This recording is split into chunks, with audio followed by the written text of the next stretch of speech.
Hello all, I'm Sai and you're watching The Book Dragon. In today's video, I'm going to talk about the 22 best books that I read in 2022. I thought of ranking all the books from the place 22 to the place 1, but after I compiled the list of all the best 22 books, I was not able to decide for any of the places except the first two. So I'm going to talk about the books in the chronological order that I read them from January towards December, and it will be a combination of both fiction as well as non-fiction books. So without any further ado, let's get into the books right away.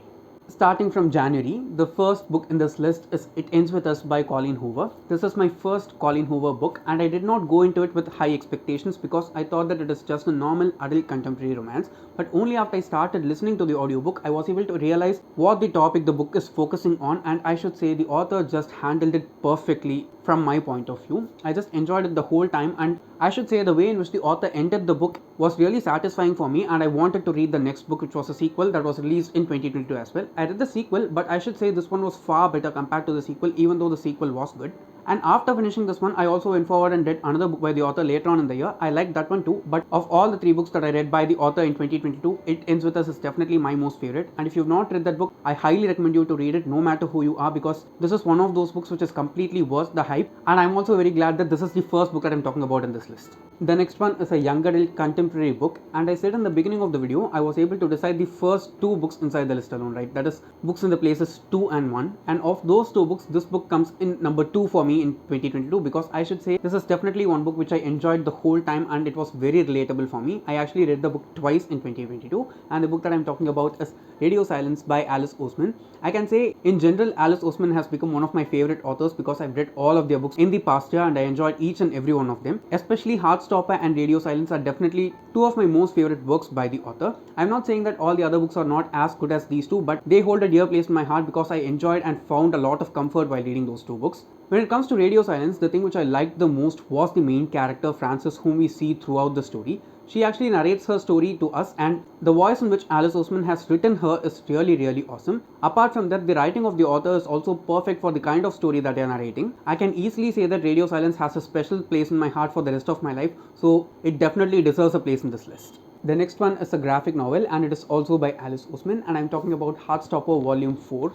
I read all the 4 volumes in the end of January, and I should say of all the 4 volumes, the 4th one is my most favorite because the author has tackled so many delicate, very important issues in the society very well in this book. And I think if you read this book, you'll be able to find a lot of comfort no matter who you are. And I can also easily say that whenever I felt a bit overwhelmed in 2022, I just went forward and read some of Alice Oseman's works because they just have this really comforting tone, because these stories happen in a place where you feel you want to be. I'm specifically selecting Heartstopper Volume 4 because this deals with a lot of delicate issues, and the way in which the author addresses them and tackles them in a slow pace without rushing things at all is really nice, because the things that the author talks about here are very intense mental health issues, and the way in which they show them to us through the main characters here is just awesome. I just hope that we get the last and final volume in 2023 itself, because I want to know how the story ends. So if you've not read Heartstopper yet, just go forward and read it. You can read it for free on Webtoon itself, so just give it a try. Moving on to February, I have another audiobook, and it is Valmiki's Women by Anand Neelakantan. This is a mythological retelling of the Ramayana, and in specific it is the retelling of 4 different female characters from the Ramayana.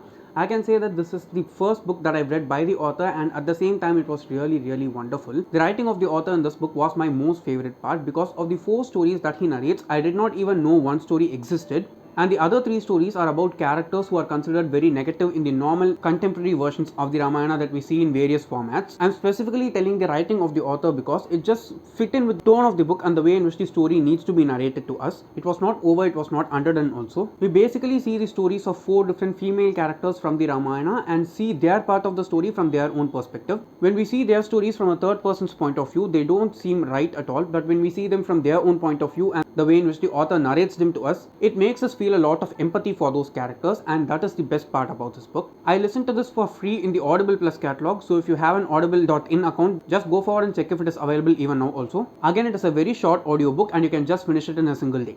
The next one is a self-help book, and in this list this is the first non-fiction book, and it is Make Time by Jake Knapp and John Zeratsky. I got this as one of my recommendations from Ali Abdal's videos last year, and I went forward and purchased the book by the end of 2021, and I ended up reading it in February. This is a very easy book to read because it is very visual in its way. The authors have made sure that when you read this book, you just grasp each and every concept that they are trying to convey to you. And the language of the book is also very easy. You can read it and understand without going back and wanting to reread it again and again. That's the best part about this book, and I know that it is a bit expensive out there, but it is totally worth the money that you pay for it. I can see why it appeals to a lot of people and why it is also super easy to grasp. I'm not sure whether I have a review for this one or not, but if there are reviews for any of the books that I'm talking about in this video, all of them will be linked down in the description, so do check them out if you're interested. The next one is an adult magical realism book, and it is Kafka on the Shore by Haruki Murakami. And I should say this is the most weird book that I've read so far in my life, and I completely enjoyed the experience of reading this book. I cannot say that I enjoyed the story as a whole, but the experience that the author gave me while I was reading this book was out of the world. Every time I picked up the book and started reading it, I was just in this trance and just enjoying the story and the way in which the author was showing it to me. This is basically a book that you can read in any way and also understand the way in which the different events inside the story can tie up and give a plot for you. It was very interesting in that way, and after finishing this book, I can say I have watched so many videos from so many different people on YouTube, and everyone has understood the plot of the book in a different way, but the way in which the author has done it is exceptionally brilliant. I have a review for this one also, in which I discuss both spoiler thoughts as well as my spoiler free review. So if you are interested in hearing my detailed thoughts on this book, you can check out the video from the description. After finishing this one, I felt like I want to read more Murakami books, and I have only one on my shelf right now. I started that one also in 2022, but because of some reasons I was not in the mood to read it, so I just DNF'd it then. I can see myself reading a lot of Murakami books in 2023, let's just wait and see, but this one was exceptionally good and I enjoyed it the whole time. I don't have any picks from March, so we'll be moving into April, and the first book that I want to talk about from April is When Breath Becomes Air by Paul Kalanithi. This is a memoir of the author. It was written by him during the last few months of his life, and he knew while writing the book itself that he'll not be alive to get it published. His wife and one of his colleagues were the people who decided to publish the book, and the book got published after the author died. And I can say the best part about this book compared to anything else is the writing of the author and the honesty and transparency that he gives despite the pain that he was going through during that time. And I should say it is very, very appreciable. You can see that I have annotated the book in multiple places, right? Because there are so many lines in this one which are super powerful that you just go forward and read those lines and just get inspired from reading them alone. It is not like you need to spend some time in order to understand what the author is trying to say. He just says each and everything in a very clear-cut, easy and open way that it is not difficult for anyone to understand what he is trying to say. I think many more people need to read this book because it can inspire the lives of so many people. So it definitely deserves a place in this list. The next one is a psychological thriller book, and it is Playing Nice by J.P. Delaney. I read this for a book club, and otherwise I would have not known the existence of this book also. It was an excellent psychological thriller. The basic plot of the story is that we have two couples whose babies have been swapped in the hospital when they were born. But without knowing these, both of the couples have been bringing up the other couple's child in their home for the past 2.5 years. But after these 2.5 years, one of the couples gets to know what has happened, and they bring this to the knowledge of the other couple. How both of these sets of parents are going to decide on how they can bring up the child, whether they want to swap the babies again or just bring them up as such because they have been the parents for each of the children for the past 2.5 years. The first half of the book just feels like it is very normal, but in the second half, the author just pulls the rug from under your feet and makes you realize what all they have done in the first half of the book. It just seems very casual in the first half, and all those casual things turn out to be extremely great twists in the second half. It was so good that after finishing this book, I went forward and read another book by this author as an audiobook. It was not that great, but this one was excellent in every way possible. If you're a person who likes thrillers, just go forward and try this. I'm sure you'll not be disappointed at all. Next we have Muse of Nightmares by Laini Taylor, which is the sequel to Strange the Dreamer. I read the first book, Strange the Dreamer, in 2020 for the first time, and I reread it in 2022 before reading this one. And I can say I like both of the books, but the way in which the author has dealt with some of the themes that she is talking about in this book was just excellent in every way possible. I know that some people have issues with the writing of this author because it is very flowery and it is super descriptive in its sense, but I think that is the element which just builds up this world that the author is making the story happen in. Very beautiful and out of the world. It is completely super fantasy, and the way in which the author has written the characters and maintained their stability from the beginning of the story towards the end is perfect in every sense possible. In all the series that I've read so far, the main characters have a breaking point after which they just get out of their character and do some things which is very unlike them, but here it does not happen like that at all. We can be ourselves and deal with any situation that is put in front of us is the main theme that the author talks about here towards the climax especially, and the way in which she has addressed so many issues, the tragedies of war and many such other traumatic things here is excellent. If you get bored with flowery writing, I can understand that the series cannot be one for you, but if not, go forward and try it. I'm sure you'll not be disappointed at all, because the themes explored inside the series are really necessary for the world right now, and because of that itself, I think many more people need to read this. The next one is a YA contemporary, and it is Will Grayson by John Green and David Levithan. This is the first book that I've read in the writing of David Levithan, but I have read a few more John Green books before this one, and I can easily say of all the John Green books that I've read so far, Will Grayson is my most favorite, because I was kind of in a slumpy mood in March and April, and all the other three books which I talked about before are also books which are favorite for me, but they required some kind of effort from my part in order to go forward and understand the story. But this was not like that at all. It was just like eating a whole bowl of ice cream and just having a nice time. It felt like that for me, and I read this during the summer also, so it was just perfect. I can say this book easily snapped me out of this kind of slumpy mood which I was in during the end of March and the beginning of April, and made me enjoy all the other books that I was reading during that time. Apart from that, both of the main characters whom we see here, that is both the Will Graysons, were really well written by the authors. Especially I like the part of David Levithan's writing and David Levithan's story compared to that of John Green. After reading this, I'm sure that I want to read more books by David Levithan alone, and if you are in a slumpy mood, just go forward and try this. I'm sure that you'll have such a fun time, because it will make you laugh out loud at instances and also feel some things, and that's why this is a part of the list. Moving on to May, we have only one book, and it is an adult grimdark fantasy book, and it is Grey Sister by Mark Lawrence, which is the second book inside the Book of the Ancestor trilogy. I read all the three books in 2 months, and of all the three books, this is my most favorite. It's not that I did not like the first book and the third book. I'm just saying that this was far better compared to both of those put together. There are so many things that happen in here, and there is also a time jump between the first book and second book and second book and third book, and the way in which the author dealt with those time jumps in the second book was far better compared to how he dealt with it in the final book. There are two things about this series that the author has done in a really good way. The first one is the main character as well as her friends whom we see inside this assassin school. It does not feel like just an assassin school that is shown in many other series. There are so many layers for this one, and the way in which the author uses that school as a setup in order to progress the plot for us is excellent. The second one is the world building. Okay, this is a very elaborately shown out world for us, and the way in which the author uses the world and the world building as a tool to progress the plot and show the story for us is really interesting. In the first book, you just get the small history about the world, and as the books progress on,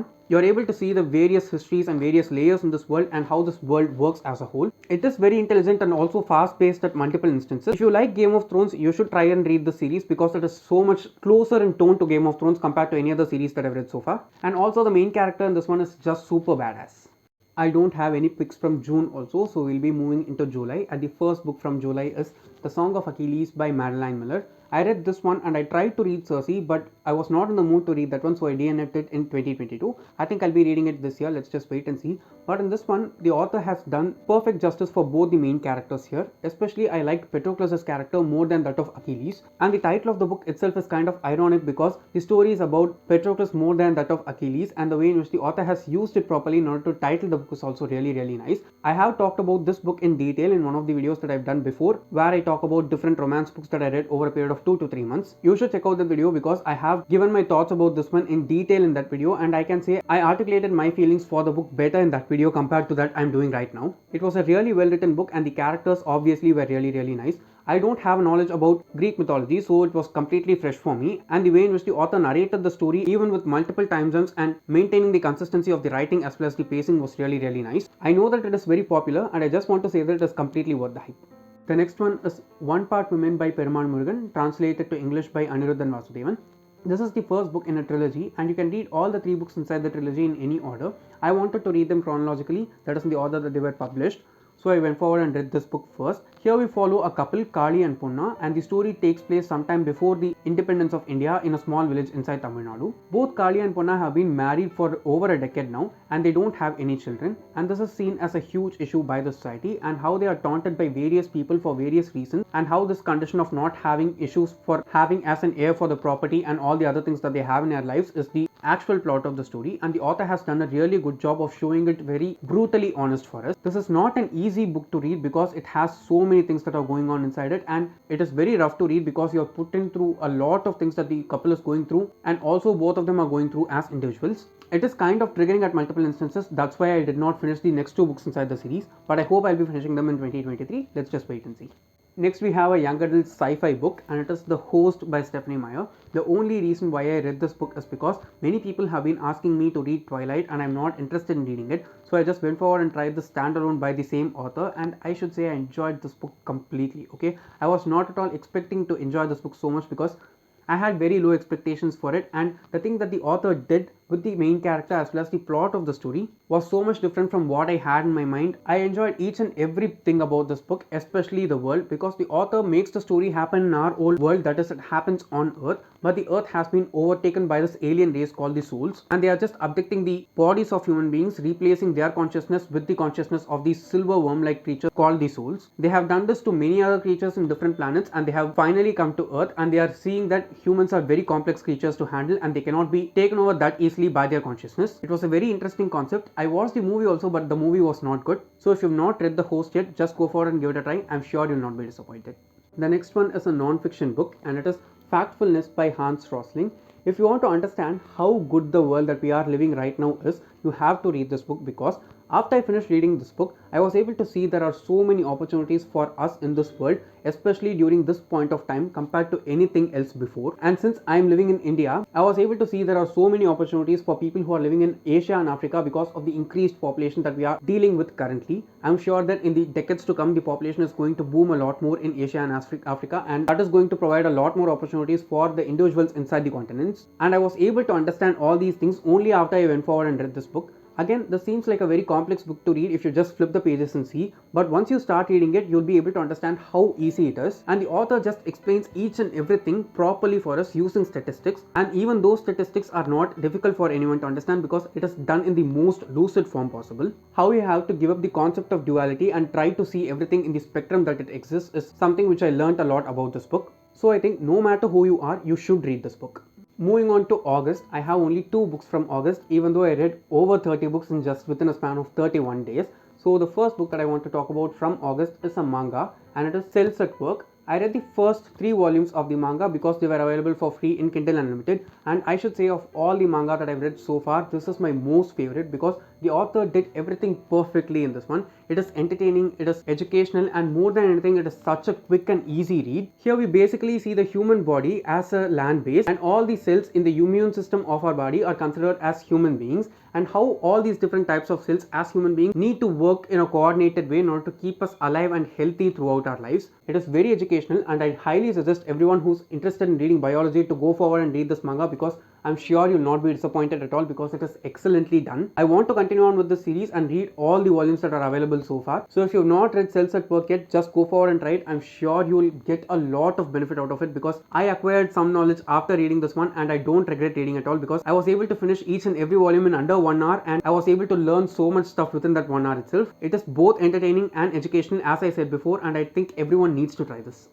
The next book from August is my most favorite of all the books that I've read in 2022, and it is Ponniyin Selvan Part 5 by Kalki. I read all the 5 volumes of Ponniyin Selvan in a span of 2.5 months, and I have summary videos for all the 5 books in Tamil as well as English in my channel. The playlist will be linked down in the description, so do check it out and watch all those videos. I'm sure that you'll enjoy each and every one of them. And talking about the series, I cannot say anything I don't like about it at all because I liked each and every small part of it. Okay, it has become my most favorite series of all the things that I've read so far, and Ponniyin Selvan Part 5 is definitely the most wonderful piece of work that I've read so far in my life. I want to read all the other series by Kalki and all the other books by him as well, especially kind of historical fantasy or historical fictions like this one. I enjoyed each and every part of this one. I watched the movie more than one time. Even though the movie was not able to cover everything that was there in the first 2 books inside the series, it did a great job of expressing the characters and showing the time period for us in the most authentic form possible. I'm so glad and grateful that I read this and it exists in the world. So obviously Ponniyin Selvan Part 5 is my most favorite book from all the books that I read in 2022. I don't have any picks from September also, so we'll be moving into October, and these are the 5 books that are my favorite from the last quarter of 2022, and of these the first one is Interpreter of Melodies by Jhumpa Lahiri, and this is the first book by the author which won the Pulitzer Prize. I think it was published way back in 1999, and it is just 1 year after I was born, and it is also the first book that I've read by the author, and after reading this itself I can easily say I have become a super huge fan of the writing of this author. She does not narrate any story that is special in any way. It is just stories about this very normal mundane people whom we see in our everyday lives. The one common thread that runs between most of the stories inside this anthology is that all the main characters or most of the main characters whom we see here are either Indian or Indian American, and how some of them don't feel belonging to the place that they are in right now, and how they are longing for the presence of home is the thing which pushes many of the stories inside this series of short stories. And I like the way in which the author propelled it properly. The writing of this author is very beautiful. Okay, it is very aesthetic in its tone, and I'm definitely going to read all the other books by this author and try to review them also in the channel. So if you've not read Interpreter of Melodies yet, just go forward and try it. It is excellent in every way possible. The next one is a Dark Academia mystery novel, and it is The Secret History by Donna Tartt. I know that this is very popular, and I did not know that this book is very old in its publishing date. Okay, it was published way back in 1992 or 1994, I'm not sure when. It is basically a mystery in which the author reveals the person who's being killed and the people who killed that person, but the reason behind the killing and how they killed that person is not revealed to us in the beginning itself, but just explored throughout the story. I just liked each and every character that the author talked about here, especially the character from whose point of view we were getting the story, and also some of the characters who were very closely associated with them. Again, just as an Interpreter of Melodies, this author also has a very aesthetically pleasing writing sense, which just made me see this college in which the story was taking place and all the things that the characters were doing there. I think I'll be reading the other books by this author also. Let's just wait and see if it's going to happen or not. But this was a complete treat for me, and I think many more people need to read this book, and it is also completely worth all the hype. Moving into November, the first book that I want to talk about is a non-fiction self-help book, because I read this as a part of non-fiction November, and this book was recommended to me by my brother because he read it during the beginning of the year, and the book is The Courage to be Disliked by Ichiro Kimishi and Fumitake Koga. This book is written in a form of a Q&A between a philosopher and this youngster who asks a lot of questions about life because he is not happy with all the things that are going on in his life, and the answers that the philosopher gives him are not satisfactory for him in the beginning because they are completely contradictory to all the things that he is having in his mind. And I should say, the things in my mind were also very much in contradiction for all the things that the author gives as answers in this one, but I was able to understand the concepts that the author was talking about because this book is based on Adlerian psychology, and it is very difficult and different to understand compared to the normal and traditional forms of psychology that I've seen in many of the other books that I've read so far. In the beginning, it was very challenging for me because I felt like all these things that the author is talking about are the things that I'm doing, and they are saying that all these things are wrong because they do not exist in life. My mind gave a lot of resistance for me to read this book, but I was able to push myself through and try and understand it, which just made me benefit a lot from it. I'm definitely sure that I'm going to reread this one also in the future. So if you want to challenge your thoughts and evolve as a whole, I'd highly recommend you to try this one because it was challenging enough for me, and I think I have become a bit better after reading this one. The next one is another YA contemporary book, and it is Loveless by Alice Oseman. The best part about this book is the way in which the author has articulated the feeling of being asexual and aromantic, because the author themselves are asexual and aromantic, and they have tried to articulate their feelings through this character Georgia in this one. And I should say the author has done it in a very honest and proper way. It is not like it is stuffing anything towards us, but trying to make us understand what these types of people are going through and how we must be supportive and accepting towards them. And while I was reading this book, I was also going back in my mind and thinking about Factfulness, where the author was showing us in a really clear way that we human beings are used to duality and we want to see everything as black and white and 0 or 1 always when it comes to our life. Just like any other thing, sexuality is also a spectrum, and the way in which the author showed it to us in this one in a realistic way was really nice. And I also basically think that this is the best work by the author, even though it's not my most favorite. I just hope that the author writes more stories like this one because I can understand and see that it can resonate with so many people out there. So Loveless definitely deserves a place in this list. And finally, from December, I just have a single book, and it is a non-fiction self-help book again, and it is The Source by Dr. Tara Spott. Okay, I read only a very few number of books in December because I was planning to wrap up my reading for the year by the 15th of December, and I did that also. And for the rest of the month, I've just been rereading some of my favorites from the past. When it comes to The Source, the author basically talks about the law of attraction and visualization from a very biological and practical point of view. The author herself is a neuroscientist, and the way in which she approaches this concept of law of attraction and visualization is in a very practical way, and she explains us how all these things work for us in a very cellular level in our body. And there are also so many exercises that the author gives us in this one which will make us train our brain and body in order to understand all these things and also try to manifest some of the things that we want in our lives. So if you are into the law of attraction and want to understand how it works on a very cellular level, you should definitely try reading The Source. So yes guys, those are the 22 best books that I read in 2022, and don't forget to let the best books that you read in 2022 in the comments below, and also tell if you've read any of the books that I've talked about in this video. And if you did enjoy watching today's video, don't forget to give it a thumbs up and also share it to your friends. If you want to get more content from me, do subscribe to the channel. Thanks for watching and have a great rest of your day.